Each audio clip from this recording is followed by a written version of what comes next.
हमारे पूज्य गुरुदेव पहाड़ी बाबा महाराज के सिद्ध गुरु जी थे परमहंस श्री स्वामी रामानुजदास जी महाराज। उच्च कोटि के जीवन मुक्त भगवत प्राप्त महापुरुष थे।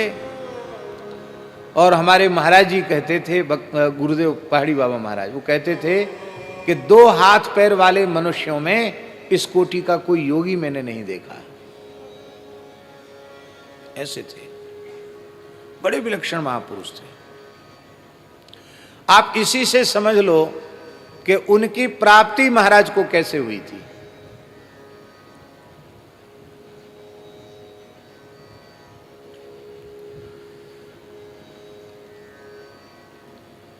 महाराज जी बहुत विचरण किए, बहुत घूमे, गंगा जी की परिक्रमा, नर्मदा जी की परिक्रमा, गोदावरी की परिक्रमा सब पैदल की। लगभग 21 वर्ष तक लगातार घूमते रहे। वाहन में चढ़ते नहीं थे, 2 रात्रि से अधिक कहीं रुकते नहीं थे, द्रव्य का स्पर्श करते नहीं थे। 24 घंटे में एक बार धूना का एक टिक्कड़ बना के पाले ना, बस यही। वो भी बिना मांगे जांचे आ जाए तो, नहीं मांगना नहीं किसी से। इस पद्धति से उन्होंने भ्रमण किया और अफगानिस्तान तक पैदल गए, बर्मा तिब्बत तक पैदल गए। उसमें भारत तो विभाजन तो था ही नहीं भारत का, वहां तक पैदल गए। तो महाराज जी सुनाते थे कि एक से एक महापुरुष मिले और बड़ी कृपा उनकी हमको मिली। गाजीपुर में एक गंगा किनारे बड़े सिद्ध पुरुष थे, हठ योग के बहुत उच्च कोटि के ज्ञाता थे। उनके पास भी बहुत समय तक रहे और उन्होंने बहुत कृपा करके बहुत कुछ प्रदान किया और हठ योग के मार्ग से समाधि तक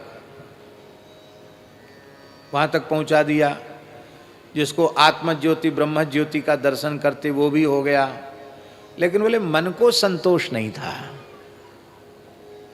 मन को पूर्ण संतोष नहीं था। तो कहते कि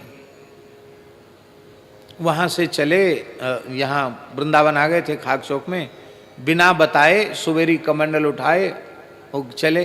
तो यमुना जी रोज जाते ही थे, तो उनके गुरु भाई थे सीताराम दास जी, वो संभालते थे। उन्होंने टोका नहीं, क्यों रोज ही जमुना जी जाते हैं तो जमुना जी जा रहे होंगे। और महाराज वहाँ से कमंडल उठाए, कार्तिक पूर्णे हो गई थी, अगहन का महीना था, वहाँ से सीधे चल पड़े।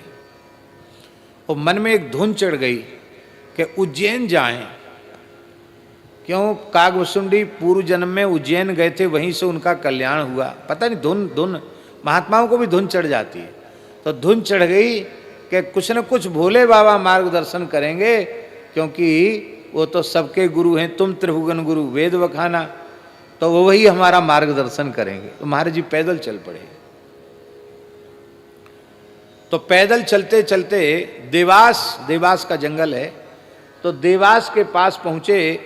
रात्रि का समय था, एक पुराना सा जीर्ण शीर्ण शिवालय था। तो थके हुए थे तो वहीं शिवालय में ही लेट गए। तो जैसे ही लेटे, थोड़ी थके हुए थे तो नींद आ गई। तो तत्काल बड़ी जोर का डमरू सुनाई पड़ा। गंभीर सोए थे और जोर का डमरू सुनाई पड़ा और लगा कि मेरी जटा पकड़कर कोई खींच रहा है। और खींच ही रहा, जटा पकड़ के खींच के उठा के बिठा दिया। लेटे थे तो क्या देखें, तो आंख खोलना मुश्किल हो गया, इतना प्रकाश नेत्रों के सामने। कहते उसी प्रकाश में हमने देखा अखंड भस्म धारण किए हुए साक्षात भूत भावन भगवान शिव।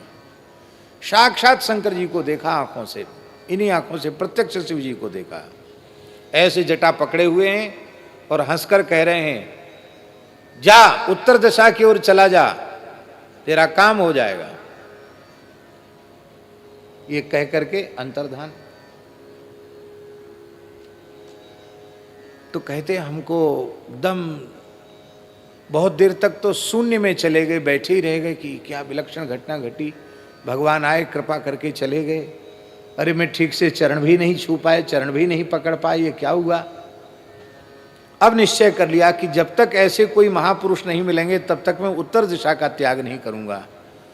तो शिव जी की जलहरी से पता चलता उत्तर दिशा कहाँ है। शंकर जी की जो जलहरी होती है वो उत्तर की ओर होती है। तो बस देख लिया जलहरी को, बोले बस अब इसी दिशा में जाना है, चल दिए। सवेरे के रात्रि के लगभग 2:30-3 बज रहे होंगे, अनुमान से, कोई घड़ी तो थी नहीं, पर अनुमान से 2:30-3 रात्रि का बज रहा होगा। तो चलते चलते उत्तर दिशा में आगे बढ़े तो एक छोटा बच्चा दिखाई पड़ा, 4-5 साल का बालक, एकदम नंगा। तो महाराज जी के मन में क्या आया कि जंगली क्षेत्र है और जंगली लोग बड़े मजबूत होते हैं, कपड़े वपड़े होते कहाँ हैं, तो नंगा होगा, कोई बच्चा होगा। तो देखा बालक को तो कहा, बालक भगवान, इधर उत्तर की ओर कोई महात्मा है? ऐसे पूछ लिया उससे, इधर कोई महात्मा का स्थान है क्या? वो बालक बोला, महाराज जी महात्मा पूछ रहे हो? ऐसे महापुरुष विराजमान हैं यहां से थोड़ी दूर पर, मिट्टी छू दें तो मिश्री हो जाए।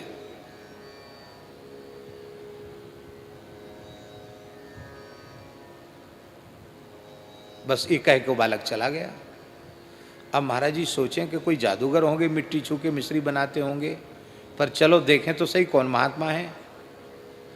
आगे बढ़े तो एक छोटी सी कुइया थी, कुइया जानते ना, छोटा कुआं था, और वहाँ एक चमेली होती ना, चमेली का फूल, तो चमेली की एक लता थी, झाड़ था। उस झाड़ के सहारे एक महात्मा बैठे थे, शरीर पर केवल एक लंगोटी थी, शरीर एकदम एकहरा था, जैसा महाराज जी का शरीर है ऐसा शरीर था, जटा बड़े विशाल थे। तो जटा फैले हुए थे चमेली के झाड़ पर, और वो ऐसे बैठे थे। सामने थोड़ी अग्नि जल रही थी, धुआं था, ठंडी का समय था, वो महात्मा लोग धुआं तो रखते ही हैं, धुआं जल रहा था। तो महाराज जी ने देखा तो मन में सोचा कि हो सकता कोई अघोरी महात्मा हो, तिलक विलक तो कुछ है नहीं, कोई संप्रदाय का चिन्ह तो है नहीं, होंगे कोई महात्मा होंगे, पता नहीं कौन होंगे। तो प्रणाम किया, प्रणाम करके वहां बैठ गए। बैठते ही उन्होंने कहना शुरू कर दिया, बोले देखो तुम्हारा जन्म अमुक प्रांत में, मध्य प्रदेश में, और भिंड जिला में कमतरी गांव में, सनाढ़ विप्र कुल में, कौशिक गोत्र में और उपाध्याय कुल में तुम्हारा जन्म हुआ। सारी बात बताई।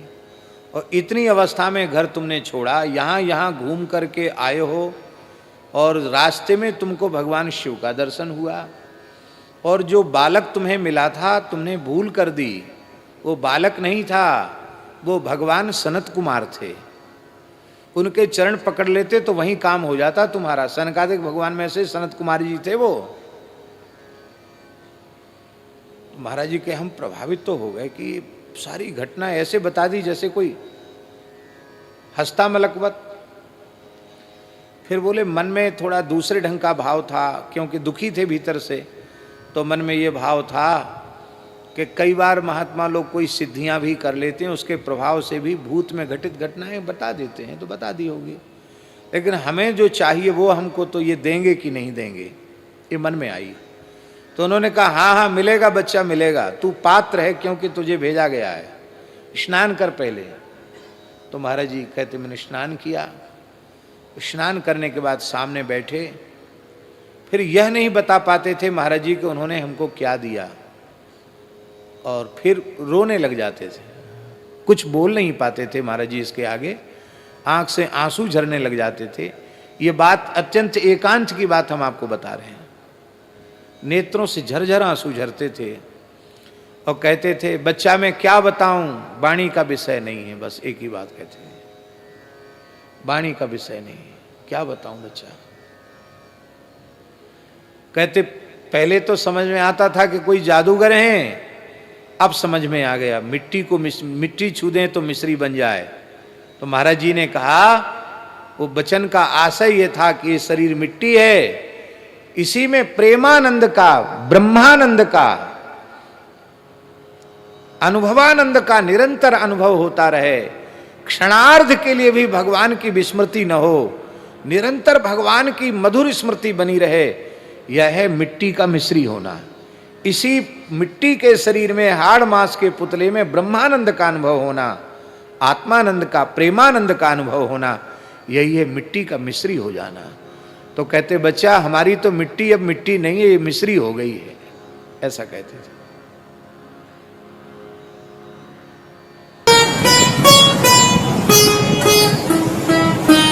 श्री सीताराम प्रतिदिन सत्संग एवं दर्शन के लिए श्री महाराज जी के ऑफिशियल चैनल को जरूर सब्सक्राइब करें।